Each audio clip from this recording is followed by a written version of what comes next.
자, 그런데 일각에서는 이제 이런 지적도 나오고 있습니다. 왜 이진숙 전 위원장만 이렇게 긴급 체포가 되는 것이냐? 소환에 응하지 않았다는 이유만으로, 뭐 물론 소환에 응했는지 안 했는지, 그리고 소환이 제대로 됐는지, 통보가 제대로 됐는지, 뭐 이러한 것들은 따져볼 부분이 분명히 있어 보이긴 하는데, 앞서도 제가 조선일보 보여드렸잖아요. 조선일보의 지적대로라면 이재명 대통령도 5차례나 소환에 불응했던 적이 있고, 한번 보시죠. 그래픽 한번. 2016년에 공직선거법 위반 혐의로 불응했고, 2022년에도 같은 혐의로 불응했었습니다. 그리고 공직선거법 재판 1심 7차례, 법원 송달 미수령 6회나 재판 불출석했었고, 공직선거법 위증교사 등 5개 재판 기일 변경 신청한 것만 9차례나 된다는 겁니다. 그리고 김기영 대변인님, 그 돈봉투 사건과 관련해서는 민주당 의원들도 굉장히 검찰 소환 조사에 불응했던 기억들이 있지 않습니까? 뭐 국회의원이라는 이유 때문인지 모르지만 네. 사실상 수사기관이 그런 어떤 요청을 했을 때 사실상 무시를 했습니다. 네. 그것에 관련돼서 어떤 부끄러움이나 그런 걸 전혀 느끼지 못했죠. 그러니까 법이라는 것이 사실상 한쪽으로 기울게 적용됐을 때 네. 그게 법이 제대로 된 법이 아니지 않습니까? 저도 어제 상황을 보면서 조금 황당한 게 뭐냐면 사람을 긴급 체포하고 수사까지 채웠는데 그 혐의가 공직선거법이고 그다음에 네. 공무원의 어떤 중립 위반이라고 하는데 예를 들어서 지금 이진숙 전 방통위원장 입장에서는 네. 자기를 찍어내리기 위해서 아예 조직 자체를 없애는 거 아닙니까? 네. 99.9% 사실상 똑같은 사람들이 똑같이 일하는데 정무직인 본인만 면직되는 이런 법안이라고 한다면 상대방이 때렸을 때 내가 악소리 냈습니다. 근데 그 악소리를 정치적 의견이다, 네. 공무원 중립 위반이다 이렇게 프레임을 씌워가지고 공격하는 건 말이 안 되고요. 그러니까 무엇보다도 수갑까지 채웠다는 부분에 있어서 네. 국민들이 과연 납득할 수 있는 수준인지. 그래서 장동혁 대표가 얘기했지만 사실상 지금 야만의 시대가 아닌가 그런 네. 생각을 해봅니다. 알겠습니다. 결국 이진숙 전 위원장은 자신의 체포는 소위 민주당 강성 지지층들의 입김이 작용했다라고 의심하고 있습니다. 선출 권력보다 이재명 대통령의 이 지지자들의 권력이 더 센 거 아니냐라는 질문도 하기도 했었습니다. 자, 그 목소리 이어서 확인해 보시죠. 민주당과 좌파 집단은 우리가 상상하는 모든 일을 하는 집단이다. 또 우리가 상상하지도 못하는 일을 하는 집단이다. 자, 이진숙 여기 수갑 차고 있습니다. 선출 권력보다 개딸 권력이 더 센 겁니까? 지난 7월 3일에 소위 뉴스공장의 최민희, 김현, 한민수, 노정면 이렇게 얘기하더라고요. 노정면 의원이 대법관 하시겠습니까? KBS 이사 하시겠습니까? 대통령 위에 그 개딸 권력 있습니까?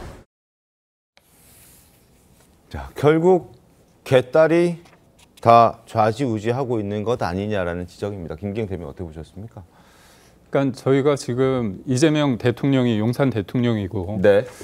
김어준 씨가 뭐 충정로 대통령 그리고 여의도 대통령은 정청래 대표다 이런 얘기를 하고 있는데요.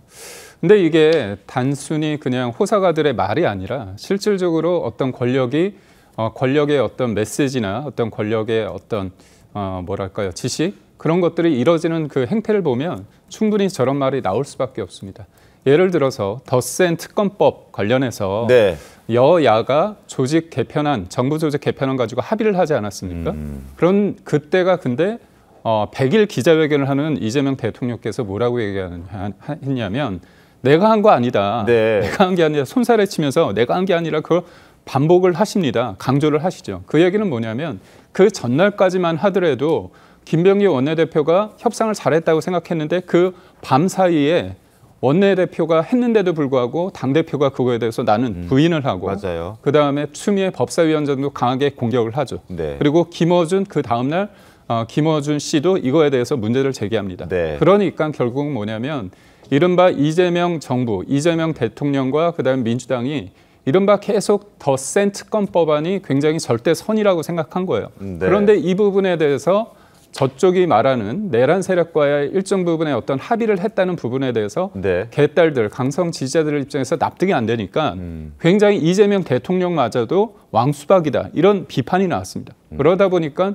결국은 강성 지지자들에 의해서 대통령마저도 난 한 게 아니고 그다음에 여야가 합의했던 것도 소위 말해서 쓰레기통에 들어가는 이런 상황이 갔을 때 과연 대한민국에 있어서의 어떤 법 집행이나 여러 가지 상황이 개딸 중심적으로 이루어지는 거 아닌가 그런 생각을 할 수밖에 없습니다. 알겠습니다. 자, 이제 이진숙 위원장은 변호인을 통해서 체포 적부심을 접수할 계획인 것으로 지금 전해지고 있는데 조금 전 임무영 변호사, 이진숙 전 방통위원장 측의 변호인인 임무영 변호사가 자신의 SNS를 통해서 서면을 급하게 작성해서 지난밤에 급하게 작성했고 한 8시 40분쯤 도착해서 체포 적부심 서류를 접수 한 것으로 보여진다라고 이제 입장을 밝혔습니다. 그래서 9시쯤에는 아마 접수가 완료됐을 것이고 그럼 조금 전에 이제 임무영 변호사의 주장대로라면 조금 전 접수는 체포 적부심 접수는 완료가 됐고 본인은 10시까지 영등포 경찰서로 갈 예정이다라고 밝혔습니다. 새벽까지 그 체포 적부심 서류를 급하게 작성했고 아마 급하게 오늘 아침 아마 접수가 시작되는 그 시점부터 급하게 아마 도착해서 접수를 한 것으로 보여집니다. 그리고 지금은 아마 9시 20분 정도 됐으니까요. 18분 50초니까 아마 영등포 경찰서로 가고 있는 상황인 것 같습니다.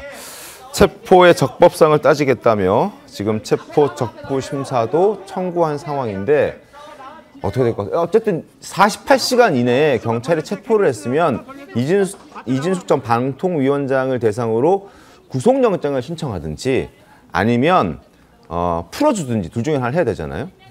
어떻게 될 것 같습니까? 사실 말씀하신 대로 지금 경찰이 지금 방법이 취할 수 있는 그 선택이 두 가지입니다. 풀어주든지 네. 아니면은 구속영장을 청구를 하든지. 그런데 사실 체포영장 집행만으로도 굉장히 일반인들한테도 어떻게 보면 좀 충격적인 상황으로 다가갈 수 있는 그런 상태를 지금 만들었거든요. 네. 그렇기 때문에 경찰 입장에서도 구속영장까지 청구하기는 상당히 부담스러운 상황이긴 합니다. 그러면은 뭐 지금 예측은 뭐 섣부르지만은 상대적으로 그냥 뭐 일단 기소기한에 왔으니까 네. 풀어줄 가능성이 높다고 본다면은 뭐 굳이 체포 적부심을 해야 되느냐 뭐 그 부분이 의문이 있을 수가 있는데 이진숙 전 위원장 입장에서는 이거 체포가 불법 체포다 이거를 따지고 싶은 거예요. 그래서 변호인이 저렇게 급히 밤을 새서 이제 서류를 작성해서 집어넣었다는 거거든요. 사실 48시간이 그렇게 길지 않습니다. 네. 어제 5시 오후 5시기 때문에 오늘 하고 내일이면은 그냥 놔두면은 영장 청구 안 하면 석방이 되는 상황인데 네. 굳이 저걸 하겠다는 거는 체포의 적법성을 따져보겠다. 특히 사실 이 지금 서류 관련해서 출석 일정이 협의된 이후에도 서류를 보냈다. 이 부분을 두고 다툼이 있잖아요. 네. 이게 체포랑 구속은 다릅니다. 구속 같은 경우에는 영장실질심사에서 변호인이 이건 부당하다. 그러면은 구속영장이 안 나올 수 있는데 체포영장은 그런 과정이 없이 그냥 나왔을 수 있거든요. 그래서 그 부분을 제대로 한번 따져보겠다라는 거라서 아마 좀 충분히 뭐 제가 변호인이라고 하더라도 한번 넣어볼 수 있는 그런 사안이 아닐까 그런 생각이 들긴 합니다. 알겠습니다.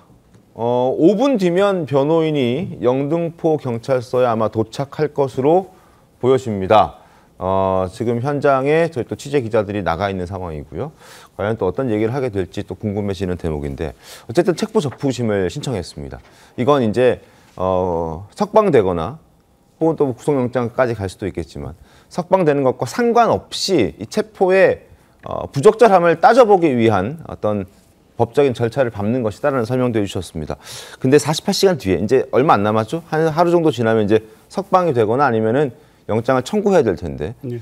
어떻게 전망하십니까, 조계명 변호사님께서는? 그러니까 통상적인 경우에 체포 적부심 청구 자체가 사례가 많지 않고요. 인용률도 낮습니다. 네.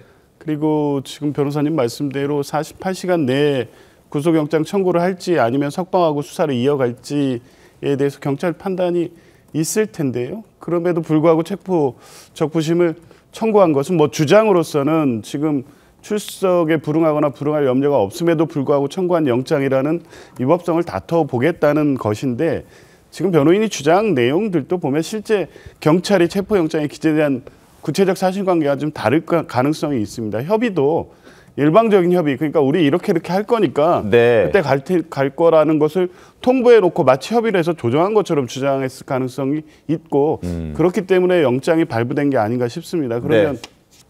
기각 가능성이 높다고 보고 또 영장 이 체포영장 심사를 하고 또 이게 결정을 48시간 내에 해야 되기 때문에 또 그 시간만큼 또 시간이 이제 체포 기간이 경과되는데 굳이 왜 했냐? 저는 뭐 이 과정 자체를 이진숙 위원장은 실제 뭐 구속으로 이어질지까지는 모르겠습니다만 네. 계속해서 이제 어떤 이렇게 된 거 정치적인 어떤 본인의 홍보의 장으로 삼기 위해서 모든 불복 이 수단을 다 동원하는 것으로 보여지고요.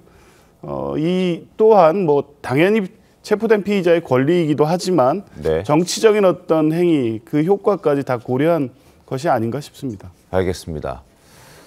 앞으로 국민의힘의 대응은 어떻게 좀 준비를 하고 있습니까, 김기경 대변인님? 아무래도 법 집행에 있어서 문제가 분명히 있을 수밖에 없습니다. 네. 그래서 저희는 영등포 경찰서에 의원들이 찾아갔고요. 네. 그 위에 있어서도 법적인 어떤 다툼에 있어서 저희가 할 수 있는 부분을 하고 이게 단순히 한 개인에 대한 문제가 아닙니다. 네. 이진숙 방통위원장, 전 방통위원장에 대한 체포와 그리고 수갑을 채우는 인신 구속이라는 것이 사실상 지금 이재명 대통령이 권력세를 얘기하고 사법부에 대해서 겁박을 하고 사법부 체계 자체를 뒤흔들고 있는 일련의 상황이기 때문에 네. 그런 흐름 속에서 법치를 지키기 위해서 헌정 질서를 유린하는 이재명 정부의 폭주와 민주당의 만행에 대해서 저희가 치열하게 싸울 수밖에 없다고 보고요. 네. 저는 이번 추석 민심이 이 부분에 대해서 국민들이 단순히 야당을 돕고 지지하는 걸 넘어서 대한민국이 어느 방향으로 가고 있는지에 대한 어떤 근본적인 질문을 던지지 않을까 싶습니다. 알겠습니다. 자, 지금 저희 현장 카메라 팀이 영등포 경찰서에 나가 있습니다. 아직 변호인이 도착하지는 않았는데 현장 화면 잠깐 보여주실까요? 네, 지금 현재 영등포 경찰서의 모습을 잠깐 보여주십시오. 네. 네, 이 시각 영등포 경찰서의 모습입니다. 취재진들이 지금 기다리고 있는 상황이고요. 아마 한 2, 3분 내로 변호사가 도착해서 이진숙 전 방통위원장의 변호인이 도착해서 간략한 입장을 밝힐 것으로 예상이 되고 있습니다. 그때 다시 저희가 현장의 모습을 보여드리도록 하겠고, 조금 전 국민의힘 최은석 의원과 저희 또 TV조선 정치부 기자들이 통화를 했는데 10시 반에 나경원 의원과 신동욱 의원을 포함해서 몇 명의 의원들이 다시 영등포 경찰서로 갈 예정이라고 합니다. 최소 5명 정도 의원들이 영등포 경찰서로 갈 예정이고요.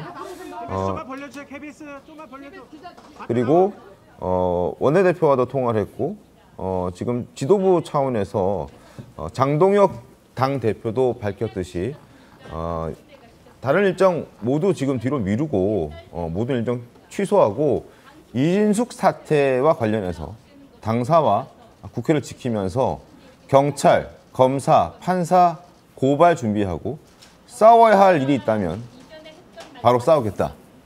싸울 수밖에 없는 상황이다. 지켜보겠다.